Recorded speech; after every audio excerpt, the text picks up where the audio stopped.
I'm Sarah Little. I'm an employee experience research lead here at HFS, and here today with our founder and chief analyst, Phil Fersht.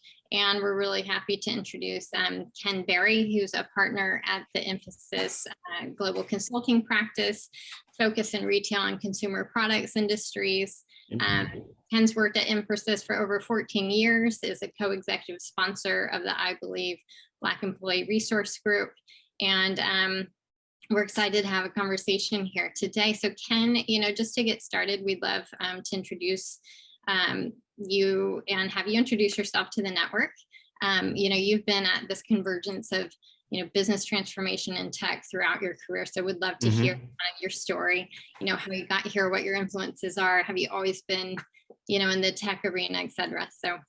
Yeah, great, thanks. Yeah, so I think my influences, I think I was almost born and bred to sort of be here where I am now. I mean, if I think back to my undergraduate education, I kind of made a purposeful decision to go down this path, really when I selected my major. So I chose to do a double major program at Notre Dame. And it really set me right at the intersection of business and technology. So I followed that path when I initially started out my consulting career with Ernst & Young, continued it when I moved over to Deloitte. Wanted to go a different path for a while, so I worked for a financial services firm, John H. Harland, here in Atlanta.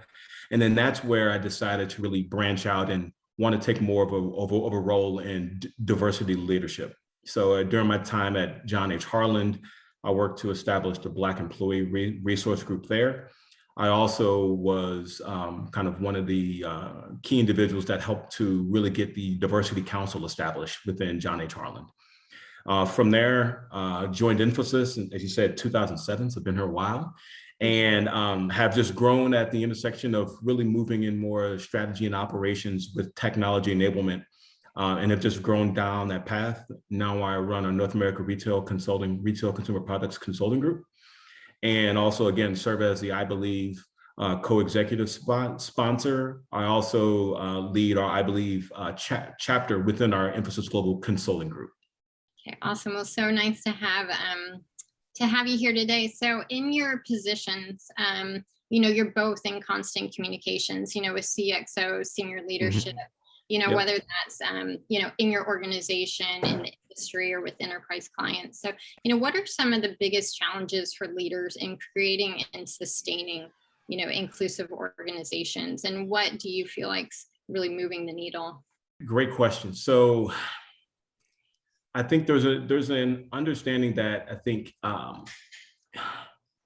there has to be the embracing of culture. There has to be a view of embracing how society is changing and being able to continually evolve. Having a diversity and inclusion initiative that may have spurned in 2000s and the goals and objectives you set then are very different than the goals and objectives you need now.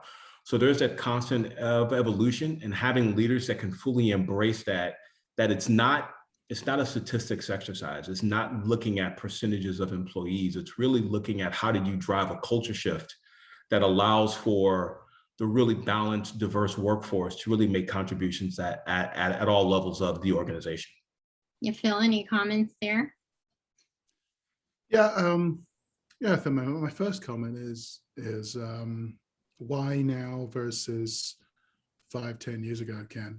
Are things really different, do you feel, now in terms of the drivers, the motivations behind this?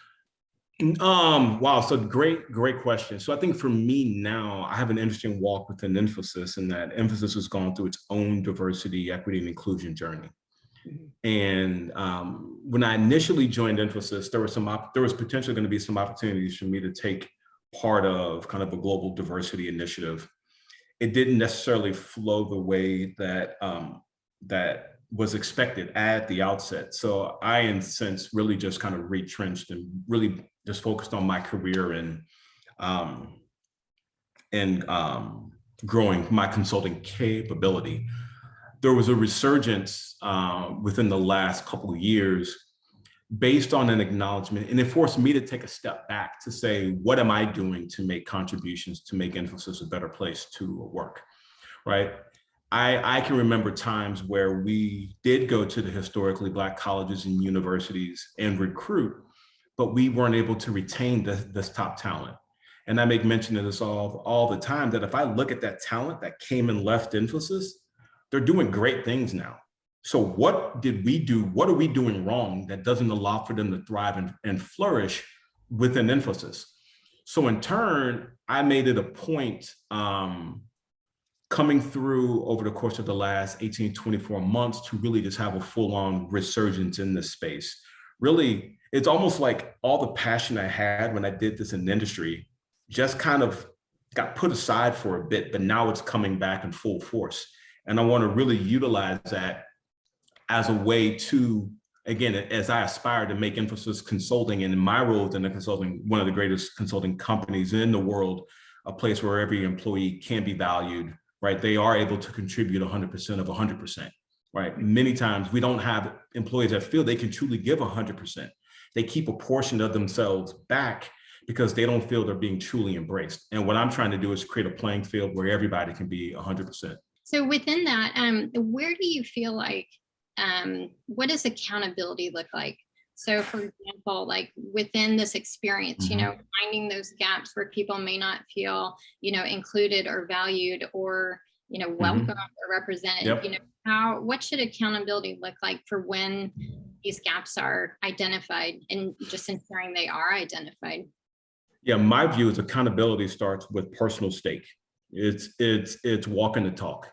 And it's being willing to have uncomfortable conversations, especially when you're having uncomfortable conversations with those that you may report to or be at higher levels, but resting assured that you're doing it for the right reasons, you're doing it in the right way, you're promoting win-win outcomes, but understanding that certain things can't fall on deaf ears anymore. We can't look the other way. We can't treat this as a statistics game. I always ask the question, and one of my original posts on this on LinkedIn was asking a legitimate question. I think I made mention of this regarding where's the power center? I always ask the question, where's the power center? I learned this in the industry. When I looked at our leadership team, and I looked at where the real decisions were made, just because you had a VP title or an SVP title didn't mean anything. You truly had that subset of that executive team where that was the real power center. And I found that traditionally, in nearly every company I've been at, you rarely see traditionally underrepresented minorities in that small group. So therefore, how are we driving? So to the point of statistics, I particularly am not all that concerned with statistics that say XYZ% of our workforce are your traditional underrepresented minorities.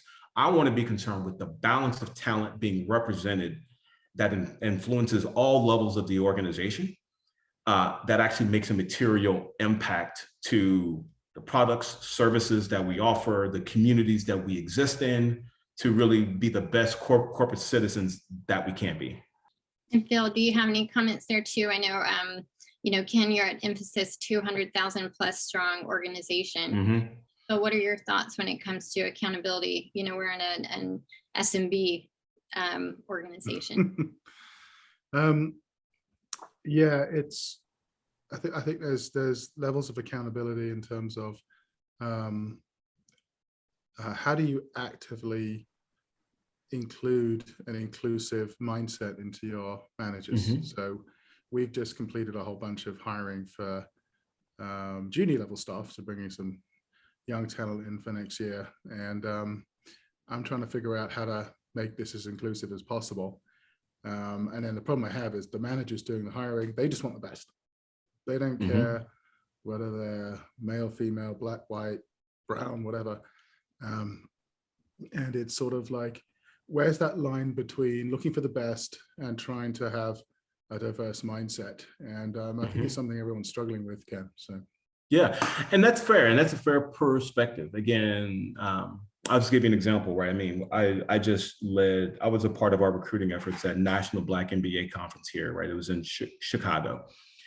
And it's one of those things, it's an interesting mindset for those that have never been. Like when you go, you think there's going to be just mainly Black MBA candidates, but there's candidates of all racial groups that are there. The intent is to find the best talent. However, when you can find the type of talent that you would find, if you could find your traditionally represented ethnic groups, racial groups, you can generally find them anywhere. You particularly want to go to a forum like National Black MBA to understand that this is where you can potentially tap into a different candidate pool that you never saw available to you, right? So, and it's also making those purposeful decisions. I had a conversation with a colleague earlier today, and I said, guess what? At the end of the day, diversity is local. And diversity means different things. So whether it's Europe versus US versus Latin America versus Asia Pac versus India, or whether it's Northeast US versus the Southeast US, it means different things. So how are we going to embrace, again, it's not just always racial and ethnic diversity, diversity of talent, diversity of skills, diversity of experiences, bringing together that right kind of harmonious group that's going to be able to give you those unpredictable outcomes when it actually is a positive thing. I remember I went through an executive MBA, I went through an executive education course at Georgia Tech. It was a management development program, and it was a part of it was dealing with diversity, and it was dealing with the implicit bias visually that we may have towards diversity. And they held up two pictures, and the question was, which group is more diverse? In one group, you had everybody was wearing your traditional power blue suit, white shirt, and for the men wearing red ties. And another, you had people in all various different attire, different hairstyles, different everything. And when you actually went back and looked at the demographic makeup, psychographic makeup, experiential makeup, et cetera, the people that actually uniformly were sort of visually the same actually had more diverse experiences, diverse backgrounds, diverse cultures, et cetera, than those that were visually more. So how are we breaking all that down to its lowest common denominator to now make the best decisions in terms of where we want to go? So I always try to bring that type of mindset to it. Right. I mean, I came out of a couple of conferences recently, and online ones, and one, it was really a bunch of old white guys in suits with open collars, almost wearing their company uniform. And it really started to tell after a while. I said, this is clearly the culture of the company, right? This is what it looks like. This is what it feels like. I went on another one where they had a lot of women front and center, having a lot of conversations, and maybe they'd force it a bit. But it definitely gave you a different impression of the company based on who is representing them at leadership level. So do you think it's, if you start to get more inclusive at the leadership level, that then permeates down into the organization, people see it, people of color see it as well, and they think, I like that company, I feel like I can belong there. And do you think it comes from leadership, or do you think this comes from within, from the bottoms up? So there has to be the authenticity of it, right? So there's the view of tokenism and wanting to avoid that. Like I wouldn't want to just be the figurehead Black person at Infosys Consulting who's a partner, but actually have no material influence, right? I want to make sure that I'm leaving an impact. I want to make sure that as other Black consultants, even just Black employees at Infosys, see me, how I operate, how I engage, that they actually realize that a real material impact is being made. So that's why I bring up the power center comment, right? Because when I go to companies, and when, let's just, there are the more traditional roles that African Americans have in leadership. A lot of them take on HR executive roles. A lot of them take on customer service executive roles, not to diminish those roles, but for a lot of companies, when it comes to the critical decisions being made that's moving the needle, that drives shareholder value in a material way, if I were to say retail as an example, it's your chief merchant, it's your chief supply chain officer, it's your CFO, right? It's all these various roles, the chief digital officer. Now let's talk about the racial makeup, the diversity mix in that subset, and then see how it trickles down. I think, so you have to go, I would say top down, but then middle out, right? Because you also have to be at the intersection of where the rubber meets the road, and you're actually driving and executing on a day-to-day basis, moving the company's agenda forward. I think that's a phenomenal observation, especially with where the power is versus the ancillary leadership positions. And I think we talk a lot about learnability, and your company's actually been out there talking about this a lot in that there is a talent dearth hitting our industry. We're in the, what do they call it, the Great Resignation right now. If you can look, if you're in a job and you look good on Zoom, you can get a job pretty fast somewhere else. People are chopping around. People want change. People are burned out, I think, and because of this, we need to look at, I think, looking at addressing pools of talent which may not have been traditional for our industry, and why not start to look at maybe different types of, like you were mentioning, the Black MBA that you're part of, and some of these other settings, is there's an opportunity, I think, for employers to look at more ethnically diverse settings and institutions to find talent, and it's up to them to show role models within those different ethnic or diverse groups to motivate them as well. I think there's a big opportunity now to go after what we're desperate for right now, which is good employees, people who can deliver to our clients, get people excited about our industry, and not come across as this kind of stuffy, old white guy type business that we've become. So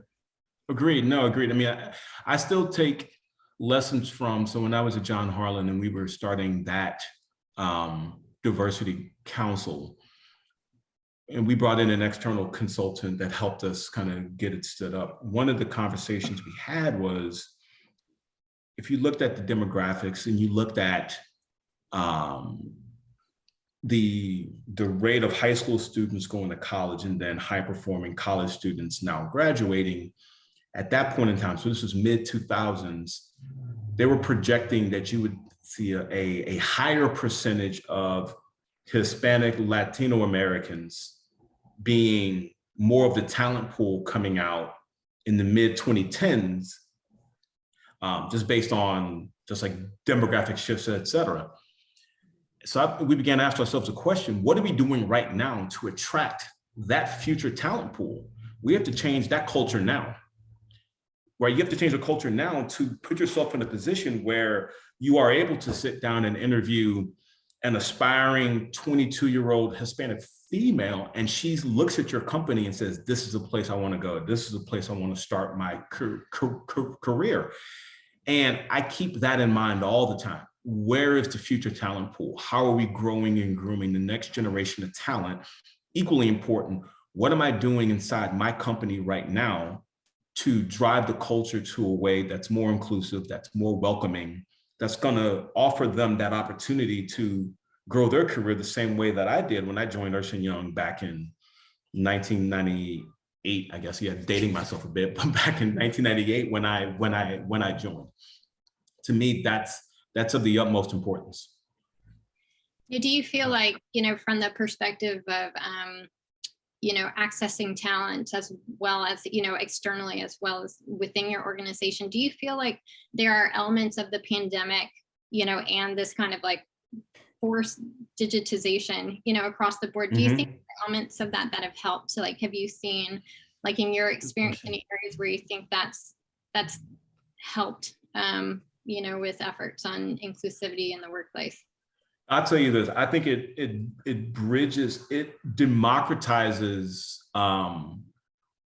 the availability to get looks, right? What I mean looks, like somebody actually taking you reaching out and kind of just generally doing. So I'll give you an example. I've recently hired or influenced the hire of a number of candidates from historically Black colleges and universities coming into our consulting group that we would have never heard from earlier. We would have never gone to those schools or the like. And it started because I made a LinkedIn post and I just got a bunch of people reaching out to me. And in turn, I was able to, within a day or two, jump on a Teams call They sent their resume, but then that immediately got them to my TA team, hired them two weeks later. So the speed at which we're able to move the level of access, it's not like, well, we're only going to go and recruit at these schools, or we're only going to go and do X. It's a wide open field now. And it's all about an openness now of those that are looking to, one, acknowledge that implicit bias is a real thing. We all have it in many ways, shapes, and form. Let's set that aside. Let's put the focus on the types of profiles we want, the outcomes we want to achieve, and let's give everybody a fair shot to at least be able to have a 30-minute conversation, and let that drive how in turn we seek to evaluate these candidates for employment within our companies. And that's the general approach that I've been taking. And Phil, what about you? Are there any particular kind of gifts, that the pandemic's given when it comes to, democratization, as Ken mentioned, or, any other areas that you're seeing? I think it's been a huge leveler of people. And I've seen people rise up in the pandemic and other people struggle. And the people who've been more successful have been those who are collaborative, they're energized, they're good at driving relationships and driving energy and conversation. And they're good at rolling their sleeves up and working. I really believe that's been the shift. And people who maybe talk a lot and don't execute as much aren't doing as well as they were before in certain instances. So I do think it's been a real leveler off of, we just want to work with people with energy who can keep the conversation going, who can deliver, who are great collaborators. And I think that's been the big focus now. And I just don't see how diversity has been negatively impacted by this. I think it's been more positively impacted in that we're having more global calls than ever visually with clients and colleagues all the time now. I mean, we have offices all over the world that we have staff on and colleagues and clients, and the same with them. So it's become more global, more diverse, more inclusive, I think. So I think now is the time to take advantage of this and do more, and really embed this into the mindset of our leaderships on, we need talent. There's a bigger talent pool out there, and actually being more diverse and inclusive increases that talent pool without people realizing it in their subconscious. So I think it's been, I think it's been a good thing. It's one of the good outcomes. Yeah. I mean, one of the things I always think back to is, so when I got involved in this, Diversity Inc. used to publish a report as they rated the top 50, their view of the top 50 the top 50 companies based on their diversity and inclusion programs. And they looked at the financial performance, the stock performance of these companies, and they consistently outranked the S&P 5. Mm-hmm.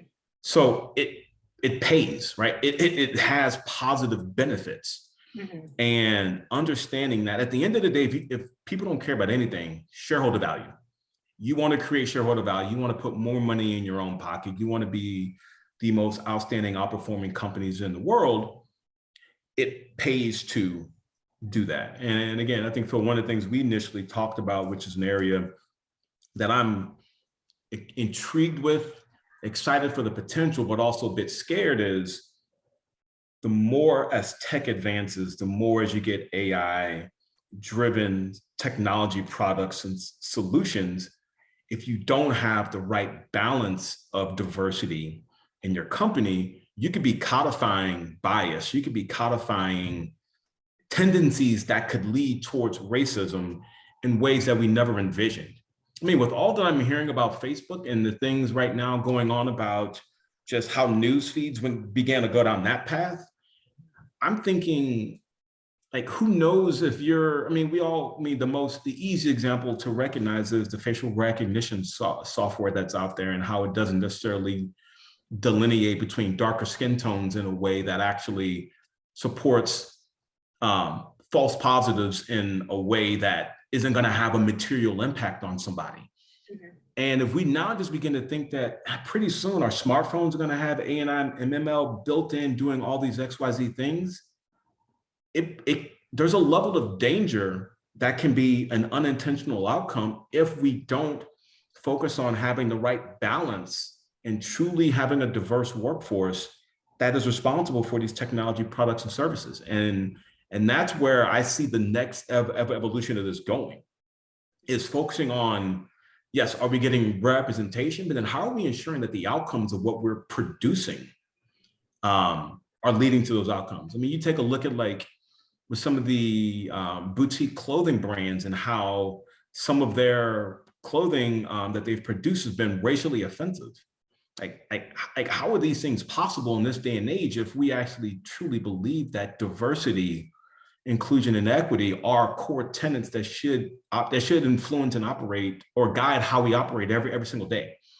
And it's only going to become worse with technology products, which is why one of my initial points was we need to do a diversity, equity, and inclusion global ranking for your global technology product companies, as well as your technology service providers, because this is going to have a material influence and the impacts on society as we go forward. So I need to find one of my analysts to do that. Yeah. I'd love to. I'd absolutely love to.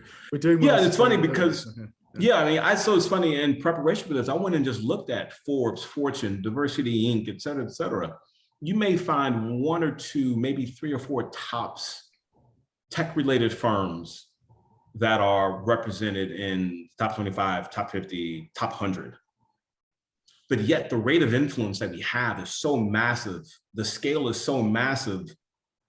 That's scary that you don't see the leading tech companies in the world appearing in the top 5 on a consistent basis in that.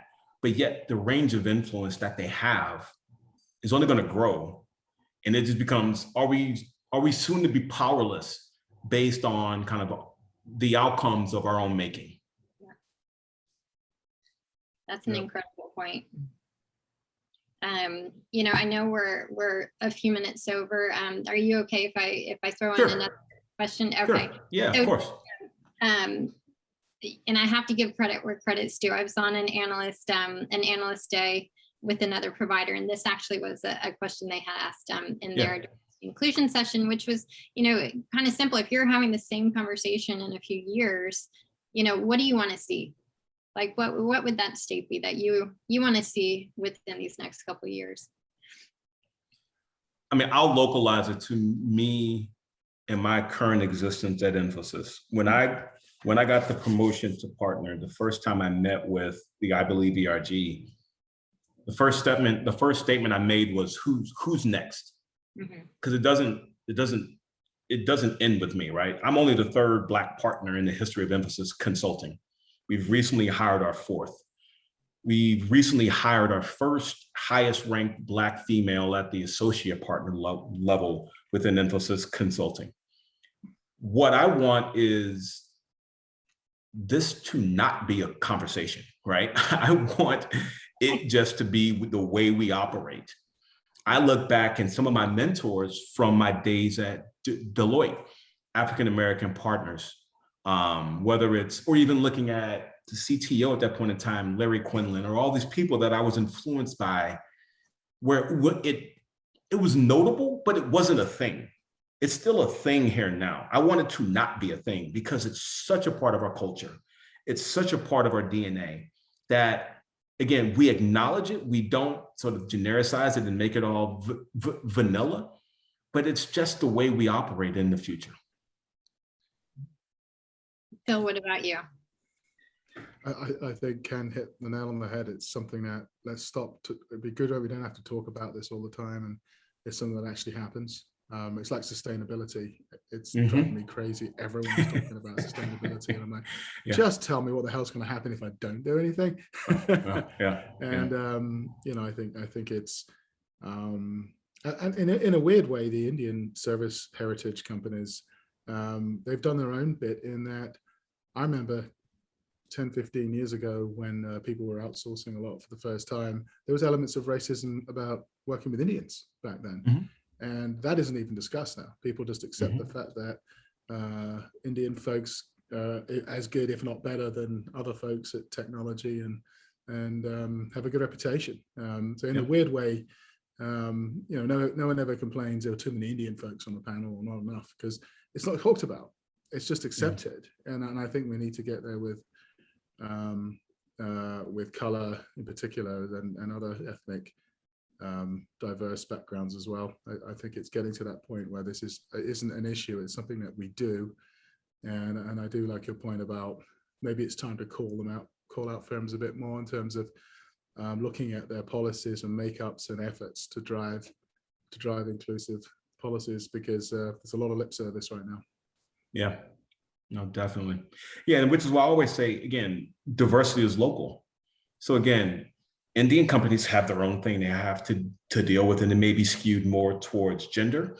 It may be skewed more towards skills and experience diversity. I remember when I first joined Infosys, one of the things was like 99% of the employees went to some form of IIT. So therefore, guess what? You're going to basically get the same educational profile coming through the door time and time again. You're likely going to be solving the same problems the same way. Well, what about now a more richer, diverse group? I never forget when I joined Ernst & Young in my times at Deloitte, some of the people that joined, like, you're a philosophy major, but you work in a tech tech unit of a consulting firm.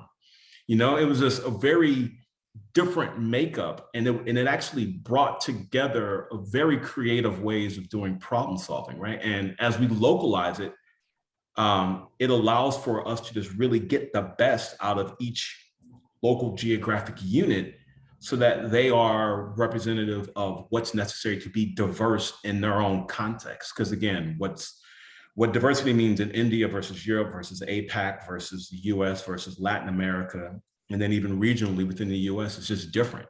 And it all needs to be embraced. Good stuff. You happy the Braves won?